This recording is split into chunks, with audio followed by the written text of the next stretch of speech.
Hello everyone. This video is brought to you by Gia Online Education. As you all know, we have learned the acid bases and salts in detail. Now this video will help you to recapitulate all the concepts and learning of acid bases and salts through this one PPT. So this PPT will help you to summarize the full chapter at once. So let's start the learning of acids, bases and salt. This will help you to make learning easy. Let's start. So the contents are fundamentals of acid and bases, chemical properties of both, concepts of salts and properties, electrolysis of NaCl. So this is the most important topic of this chapter, and also the chemical properties of acids and bases. Then we'll learn about bleaching powder, preparation of baking soda and washing soda, along with the preparation of plaster of Paris. So in this chapter, you may get the questions from the plaster of Paris, through NaCl, that is chloralkali process, and the chemical properties of acids and bases. So these are the important points. Now let's start one by one. Now what are the fundamentals of acids and bases? Acids are sour in taste and change the color of blue litmus paper to red. And bases are bitter in taste and change the color of red litmus to blue. Acids react with the bases to form salts and water. Such reactions in which salts and water are formed are known as neutralization reactions. The pH of the neutral solution is 7. Value less than 7 is regarded as acidic and more than 7 is regarded as basic. Chemical properties of acids. Through this single slide, you can easily get an idea about the 4 different types of chemical properties of acids. So acids show reaction with the metals. It also shows reaction with metal carbonates, with metal bicarbonates and metal oxides. What are the products?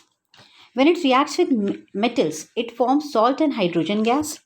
When it reacts with metal carbonate, it forms salt and carbon dioxide. When it reacts with bicarbonate, the products are same, that is salt and CO2. And when it reacts with metal oxides, the products are salt and water. So this product, salt and water, is basically the example of neutralization reaction. So here the metal oxides are basic in nature.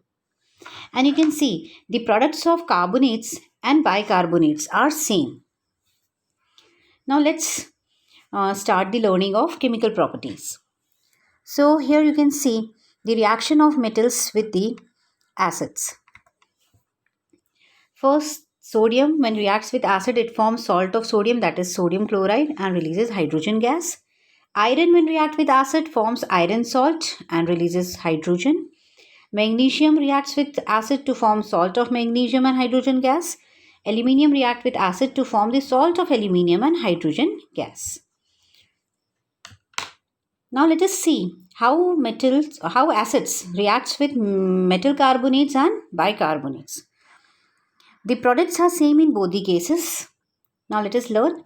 When acid reacts with sodium carbonate, that is metal carbonate, it forms salt of metal, that is sodium metal, NaCl, and releases carbon dioxide. When sodium bicarbonate is used, then again the salt of NaCl is produced along with the liberation of carbon dioxide. In this process, we can check the presence of carbon dioxide by passing the gas into the lime water, and the lime water turns milky by the preparation of the precipitate of calcium carbonate. And when we use excess of CO2, then this calcium carbonate is dissolved. Now acids and metal oxides. Metal oxides are basic in nature. So they behave like a base. So whenever a base reacts with acid, what is formed? Salt and water. So similarly here also, metal oxide when react with acid, it forms salts and water. So this is a particular example. This is a specific example of neutralization reaction. Farmer oftenly use calcium oxide into the soil to reduce the acidity of the soil. This is again an example of neutralization. So here comes one more example of neutralization. Magnesium oxide, which is a metal oxide, it behaves as base. And when it reacts with H2CO3, which is an acid known as carbonic acid, it forms magnesium carbonate, that is the salt of metal plus water. So this is an example of neutralization reaction. Some more example of metal oxides with acids are listed here. Sodium oxide is again a metal oxide, magnesium oxide and copper oxide. When all these oxides reacts with acids, what they form? They form particular specific salt, as you can see, and water. So these are the example of neutralization reactions. Now let us learn about bases. Bases also show some specific chemical properties. Bases also show reaction with metal and they form salt and hydrogen. The presence of hydrogen we can test through the pop sound of the hydrogen whenever this gas is bubbled through a soap solution, and when a burning candle is brought near it, it burns with a pop sound. So this is the way by which we can test the presence of hydrogen gas, and this is released when acid or when base is reacts with metal. So what happens when base reacts with metal? In the similar way as the acids show the reaction, they also produce salt and hydrogen gas. For example, aluminium is a metal and NaOH is a salt. So we will obtain the salt of metal, that is sodium aluminate, with the liberation of hydrogen gas. Also, bases show the reaction with metal oxides. As acid shows the reaction with non-metal oxide, in the similar way, bases show the reaction with non-metal oxides. So what is the difference? Here the non-metal oxides behave as acids. So this is again the example of neutralization reaction. So whenever base is treated with non-metal oxide, for example, here are some, we have taken some examples. Calcium hydroxide is a base, NaOH is a base and magnesium hydroxide is a base. When they are treated with non-metal oxide, let us say carbon dioxide, then what will happen? The product will be salt plus water. So these are the example of neutralization reactions. Now let us learn what is neutralization reaction. We can define neutralization reaction as when the effect of a base is nullified by an acid and vice versa. It is called neutralization reaction. In general, it is written as base plus acid gives salt plus water. So here is the example. Acid, that is HCl, Na, which is a base, it will form NaCl, that is salt plus water, that is H2O. Salt is any ionic compound which is formed when acid and base reacts. So let us learn how salts are formed. Salts are formed by the combination of acids and bases. Whenever strong acid and bases are used for the formation of salt, then we get a neutral salt. But when we obtain the salt from strong acid and a weak base, we get an acidic salt with a value less than 7. Also, salts of a strong base and a weak acid are basic in nature and they have the pH value more than 7. So we have the three categories of salts: neutral, acidic and basic. Let us learn about NaCl now. What is NaCl? NaCl is a common salt which has a pH 7. It is white solid which is obtained in large scale by the evaporation of water. How it is prepared? This is the chemical equation of the preparation. That is HCl plus NaOH gives NaCl plus water. This is again a neutralization reaction. You can see here HCl is an acid, NaOH is a base. So when acid reacts with a base, it forms NaCl, that is salt and water. This NaCl is also used as a raw material for various important processes. So let us see how. Let us see first the learning of NaOH. NaOH is a salt which is prepared through chloralkali process.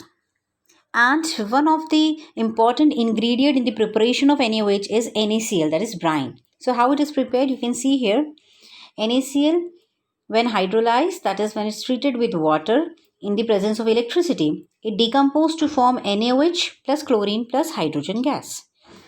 Here the chlorine gas which is given off is at the anode and hydrogen gas we get at cathode. So during the electrolysis process, the setup is used where two electrodes are used. One is cathode and one is anode.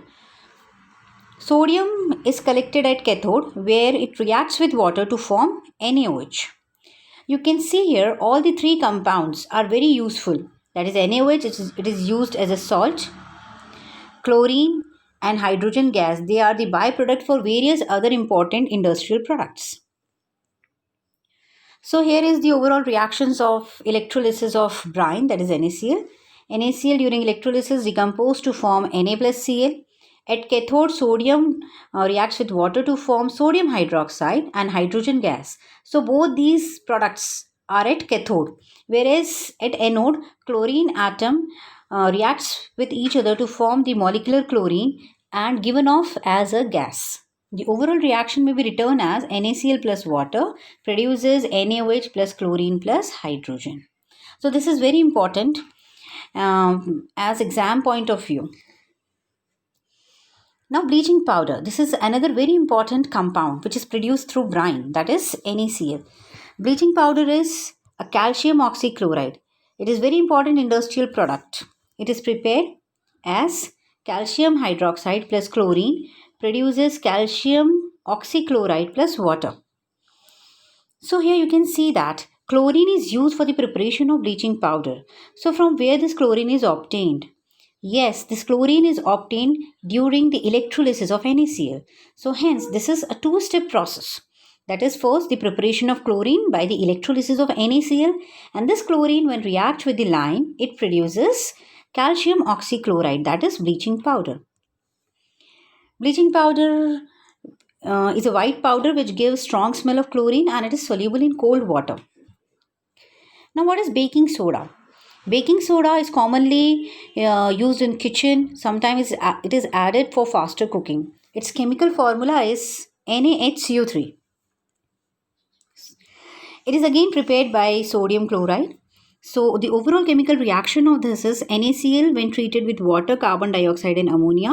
Then we will get ammonium chloride and sodium hydrogen carbonate. So you can see here sodium hydrogen carbonate is prepared through NaCl. Now let us learn about washing soda. What is it? Washing soda is basically sodium carbonate into 10H2O. Sodium carbonate can be obtained by heating baking soda. So whenever we heat baking soda, we get sodium carbonate. And this sodium carbonate, when it is recrystallized, that is when 10H2O is added to the sodium carbonate, this is known as recrystallization. So the recrystallization of sodium carbonate gives washing soda. It is also a basic salt.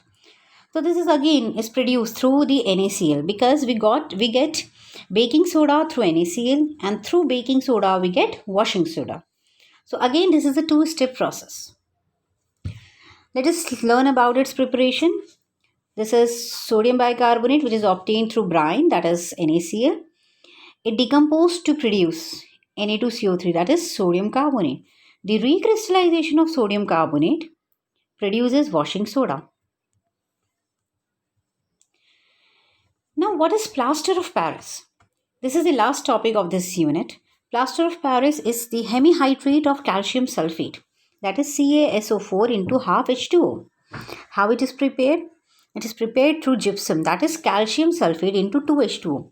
What is gypsum? Gypsum is calcium sulfate into 2H2O. When gypsum is heated at a temperature of 373 Kelvin, what we get?